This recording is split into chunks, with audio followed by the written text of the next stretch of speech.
Have you heard about Anchor? It's the easiest way to make a podcast. Let me explain. It's free. That's it. It's absolutely free. There are creation tools that allow you to record your podcast and edit it as well, right from your phone or computer. Anchor will distribute your podcast for you so it can be heard on Spotify, Apple Podcasts, Google Podcasts, and so many more. Sign up today at anchor.fm.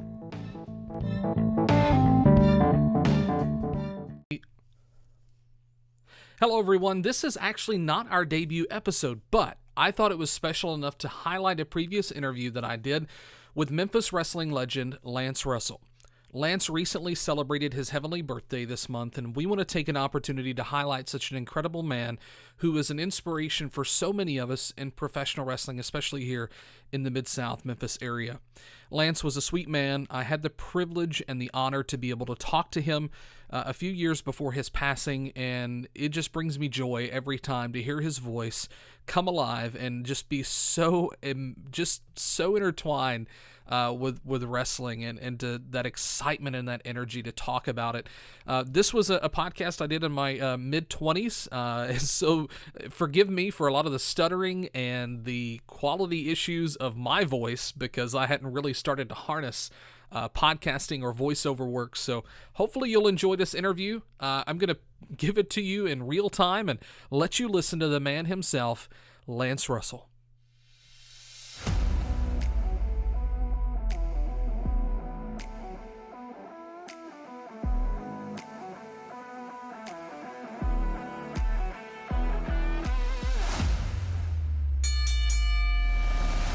I'd like for all of you to welcome our special guest today, Memphis and Mid-South Wrestling legend and the voice of professional wrestling here in the Mid-South, Lance Russell. Lance, it is great to have you as a guest. Terrence, thank you very much for having me on the show, man. I told you just a little while ago, there's nothing I'd rather do than sit down and talk, particularly Memphis wrestling and wrestling in general, but thanks for having me on. Oh, I appreciate you taking the time to sit down with us. You know, wrestling has always been a big thing of mine. I've always enjoyed it. My family goes all the way back to my grandparents watching professional wrestling back in the very early days of wrestling. So even my dad, who is actually joining me listening in today for his the first time, is a fan of wrestling. So to get our interview started, I want to ask you this question: how did you come to be in the professional wrestling business?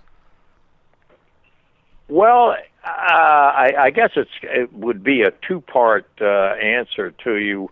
The first part saying that I got my interest in wrestling, watching wrestling, in person as an usher in Dayton, Ohio. I worked while I was going to school. I worked as an usher at the auditorium in Dayton, and one of the regular monthly features that they had was live wrestling, and so that's I just had not previously been into it, and that I was exposed to it, and really the bug bit me pretty good, and so from then on I carried it. I moved down to Memphis, Tennessee, and I was still a wrestling fan there and have always been ever since that time.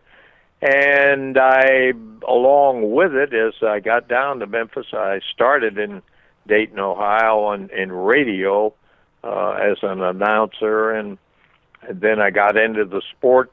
I got interested in doing high school football and basketball and so on, and spread out from there. And I picked up Golden Gloves boxing as something that I was broadcasting, and then I moved down to Jackson, Tennessee, and one day I was walking across the street, and the gentleman that owned the radio, one of the radio and the television station, hollered at me. He said, "Hey, Lance, wait a minute." Yeah, and I said, "Okay, what is it, Mr. Robinson?" He said, "Well, I'm just going to ask you if you've got any experience in broadcasting wrestling that I made a contract, I signed a contract with him. We're going to start a live wrestling show on Saturday night, using the theater over here. As he had purchased a theater, and we used to throw the ring up on the stage, and then the audience sat out where they would to watch a movie. I mean, a movie when it was a regular theater. And so we just converted it by putting the ring up on the stage, and that's how we turned it into a studio wrestling show. Oh, wow. And that was the way it happened. And I said, I told him, I said, I never have broadcast wrestling, but I sure as Sam, he'll like it, and that shouldn't be any problem at all. And so that's the way it was. We started it in 2 weeks. We started the wrestling show, and I got meeting some of the guys that were going to be in there wrestling, and off and running we went. And we had a long run there, and then from there I went to doing it on the Saturday wrestling that we had Saturday night first, and then the time period changed. But the rest, as they say somewhere, is history. That's how it happened. I just kind of worked it.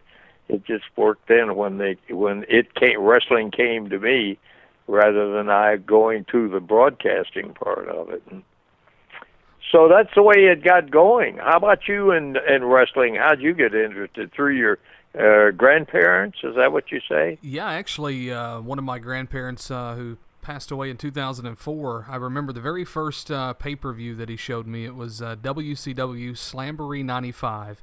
It was actually the Hall of Fame show, Dusty Rhodes, Gordon Soley, and I remember that from a kid, and I actually remember watching it on the WWE Network just to relive some of that, and it just kind of, that's what started the spark for me, and even going as far as in 2006 or 2007 is when I really got the opportunity to break into our wonderful business. And speaking of that, as far as our business is concerned, there's many different things you can do. You can be a wrestler, you can be a manager, you can be a promoter, you can be an announcer. What made you stay involved in wrestling just as an announcer? Well, I really wasn't just as an announcer, and I'll clarify that by saying that I also had as a sideline. That's a funny way to put it, because that's the way I made my living. I was the director of programming at WHBQ TV in Memphis, and then ended up as my career. That's what it was. But all the time, and the strange thing is that in addition to the wrestling, which I later picked up, I started out working for Coca-Cola doing high school football and basketball, and I worked with an announcer named Jay Black, and Jay and I were buddies and partners for some time until I came across the partner of my life. I worked with Dave Brown in Memphis wrestling for about 25 years, and maybe a little less than that. And that's the way that went cranking along. And I kept doing other things. I never stopped doing it.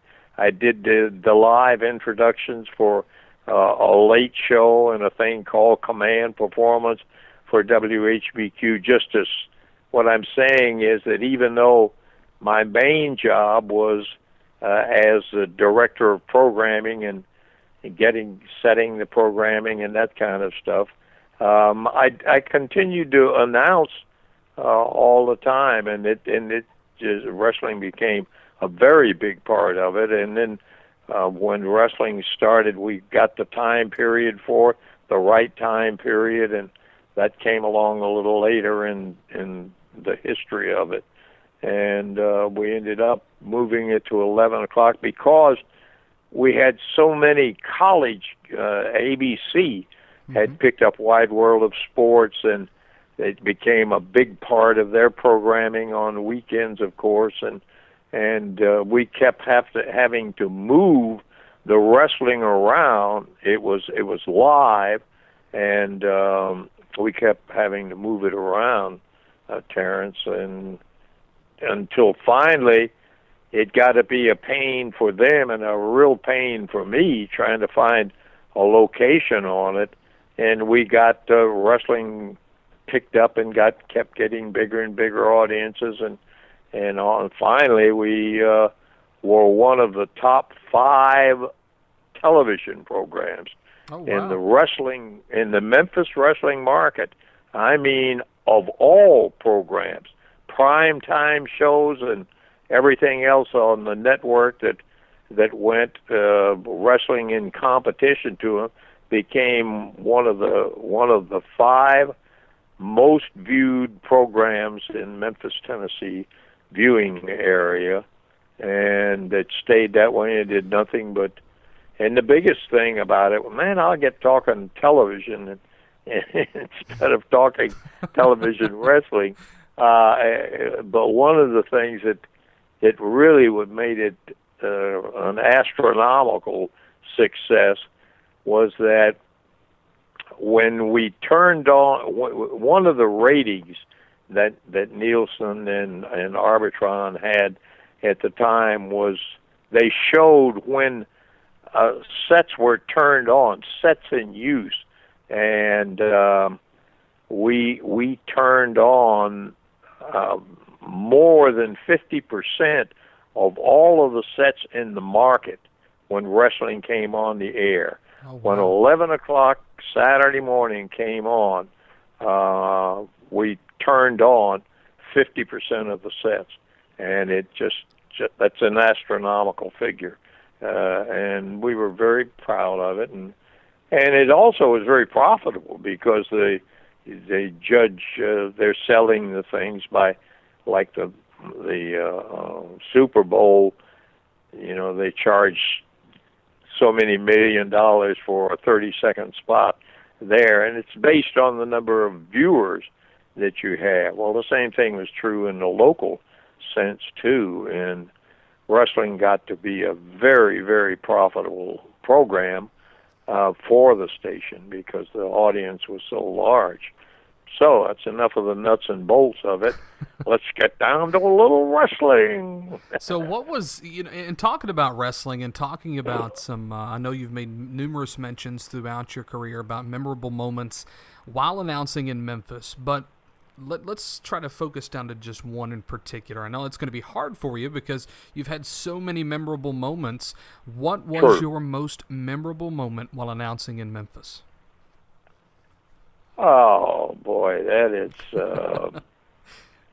is very difficult to say, because one of the things is that a memorable moment, for instance, one memorable moment was when Lou Thesz came to town. Lou Thesz was the NWA World Heavyweight Champion, and this was a guy that when you talk wrestling, I know you know that Lou Thesz was a name that just stopped him cold because he was such an accomplished, not only amateur wrestler but a professional wrestler too.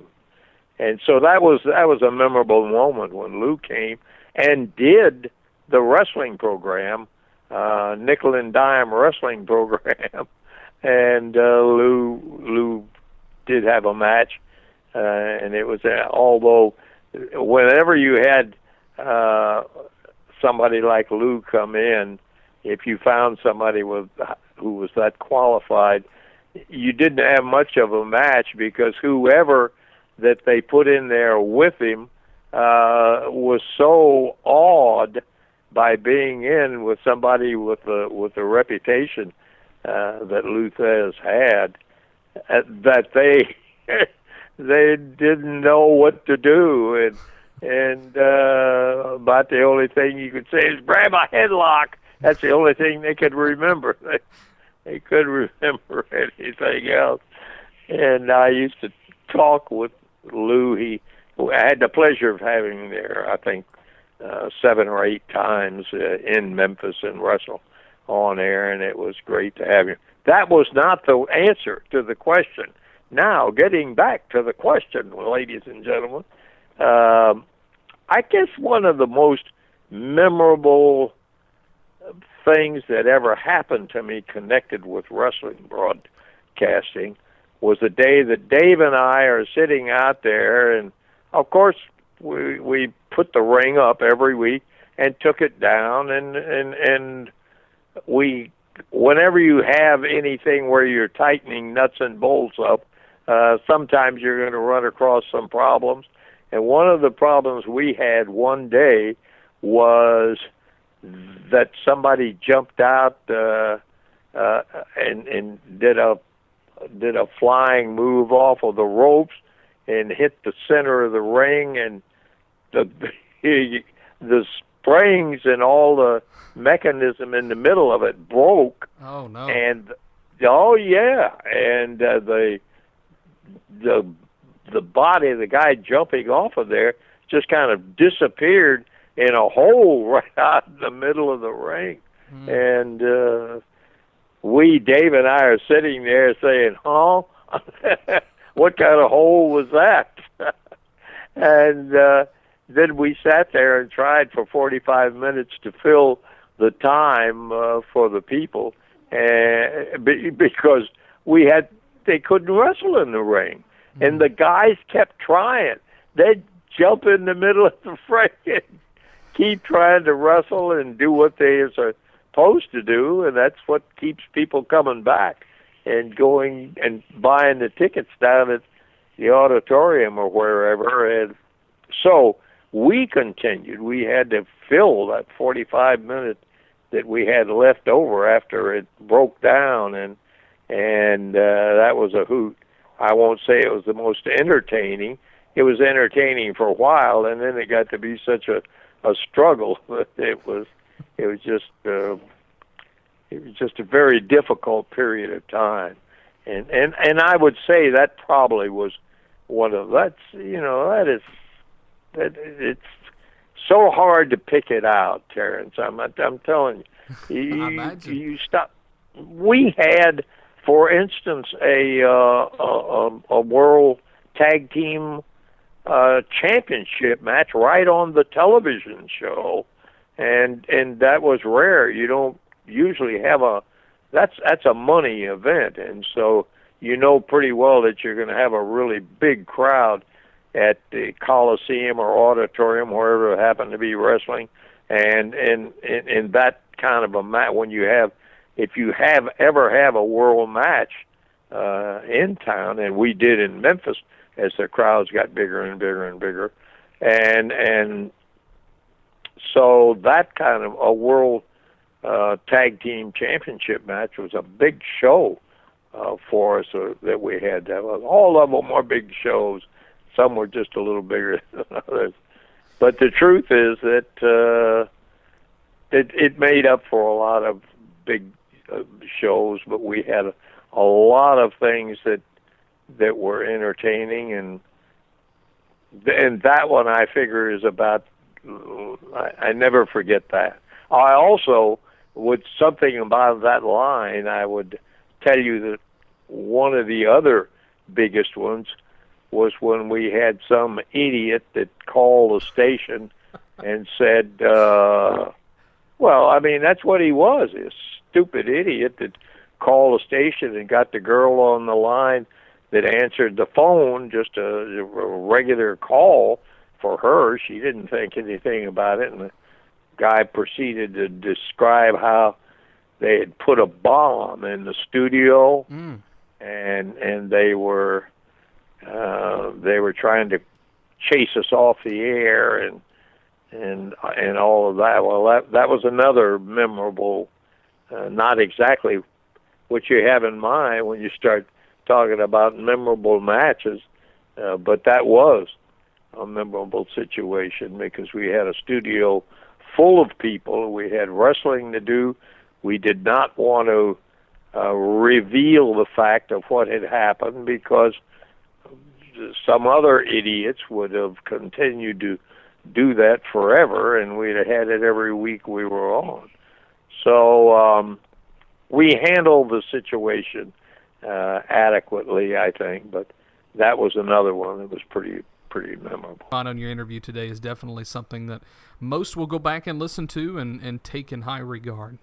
But our next question is, as we continue, as we get closer to the, as we get really close to our end here, what was the, who was the most difficult person to interview? Oh. And you can skip that if you want to. Yeah, well, I may have to, because to decide which one, you first have to.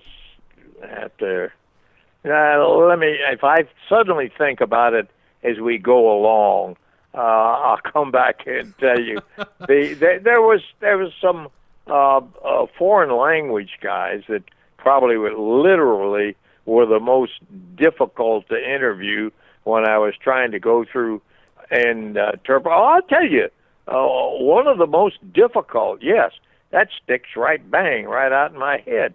And that is a show that we did at the Memphis Coliseum, where Terry Funk challenged Jerry Lawler into an absolutely empty hall.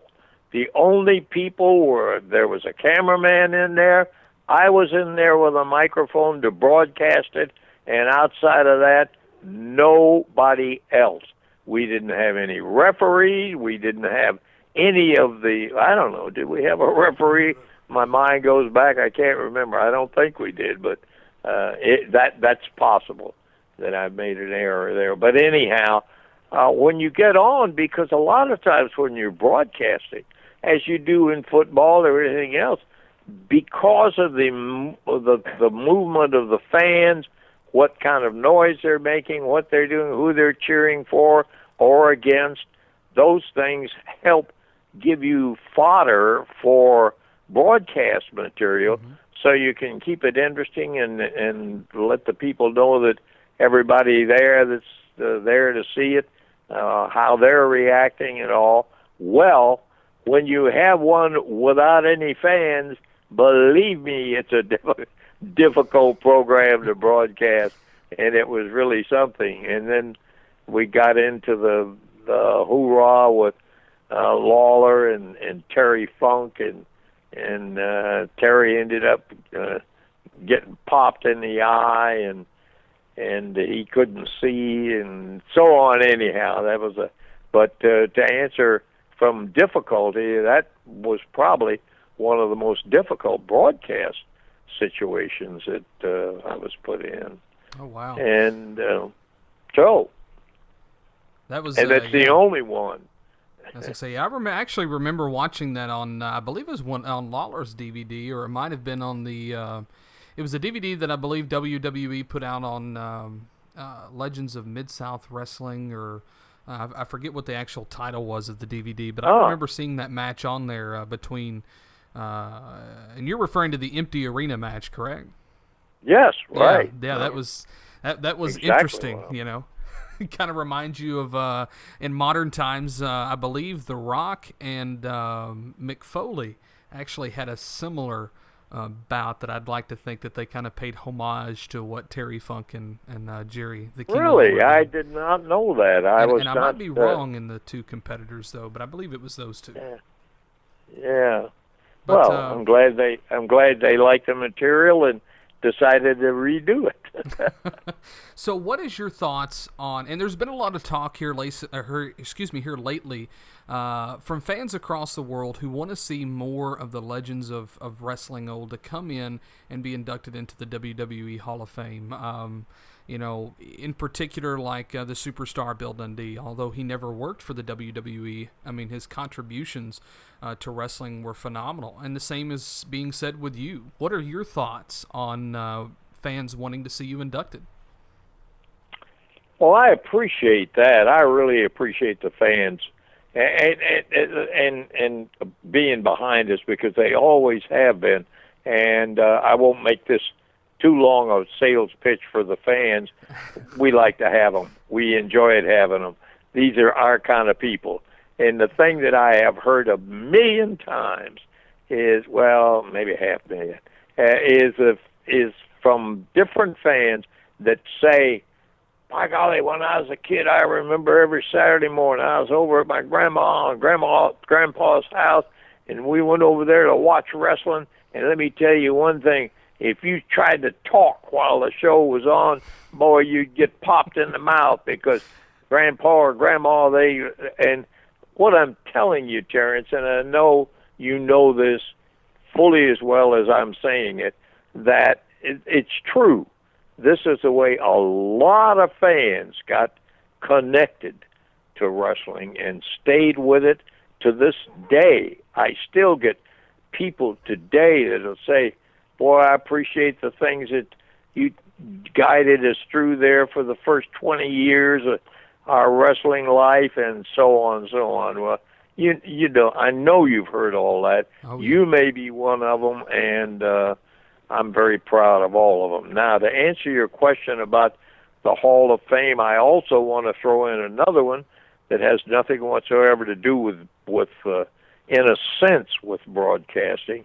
But I'm talking about the Hall of Fame, one that I'm most proud of, and I am proud of everybody who have thought that we have done enough to honor us with some, including one over in the Carolinas, where we were brought into their Hall of Fame, and a lot of good friends of mine, Bob Caudle, who was the broadcaster over there, and a lot of the time, those things all have meant something to us. And this was the Wrestling Observer, Dave Meltzer, who I think he's been ripped up one side and down the other by a lot of wrestlers, but he has contributed to them being in a position to make more money than they used to, because he's done such a job of covering wrestling that it has been priceless.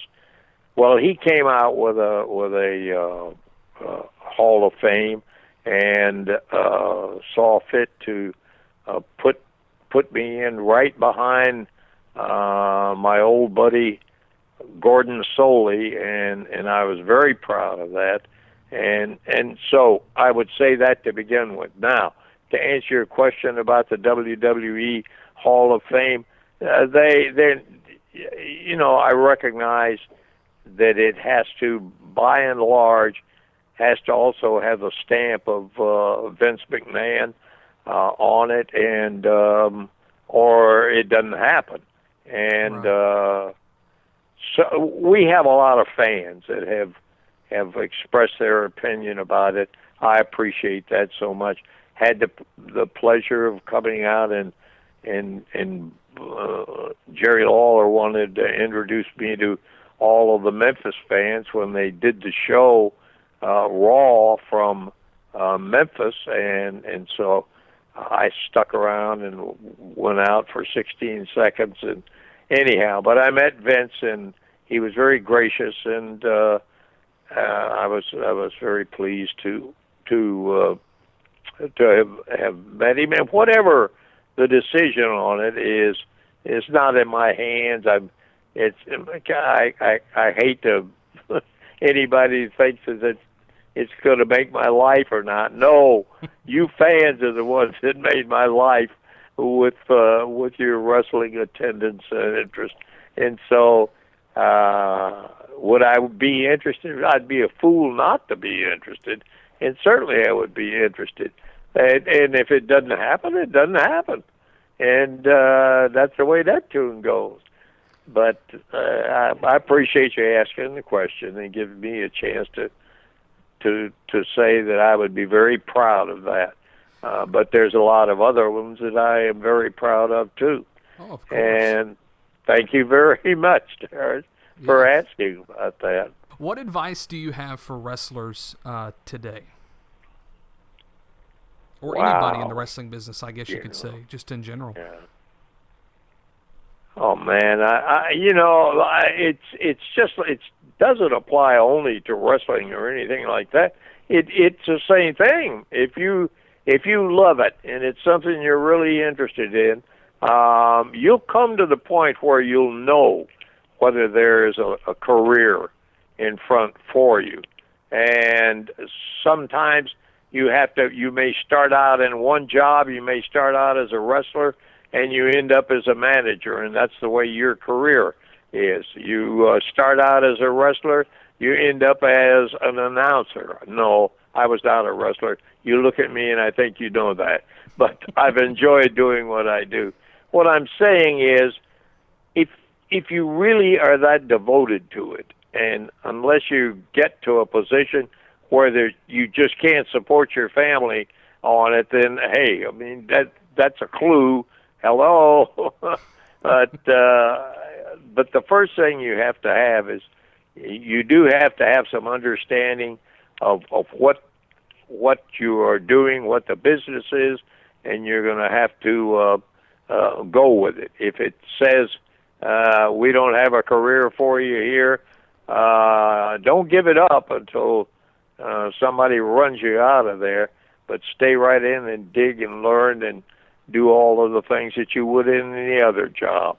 That's all I know to tell anybody. Hey, and get lucky too. And that's great advice. I mean, that's advice that they can take not only in the wrestling business but in other jobs as well. And Lance, I really, really appreciate you taking the time out of your busy schedule to sit down with me today and talk some wrestling and talk about you. You know, it humbles me a little bit to be able to talk to somebody that I remember watching, and you know, it's from one announcer to another. It's very humbling to be able to get advice from you in this way. So I appreciate you sitting down with me today. I thank you, Terrence. And you know, people say, "Hey, don't you ever get tired of that?" No, that's the answer.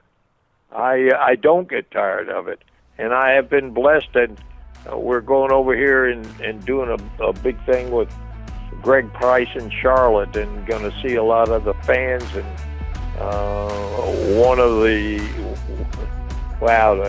there's going to be a lot of guys that I haven't seen in a long time, and you don't know how thrilled it makes me to go over there and be with guys like Ric Flair and guys that have devoted their life to it, and I appreciate just as much being here with you, and I thank you very much for asking me, and maybe we can do it again another day. That sounds great, Lance. You have a wonderful day, and thanks for coming on. Okay, buddy. We'll talk to you later, Terry. Take care. Bye-bye.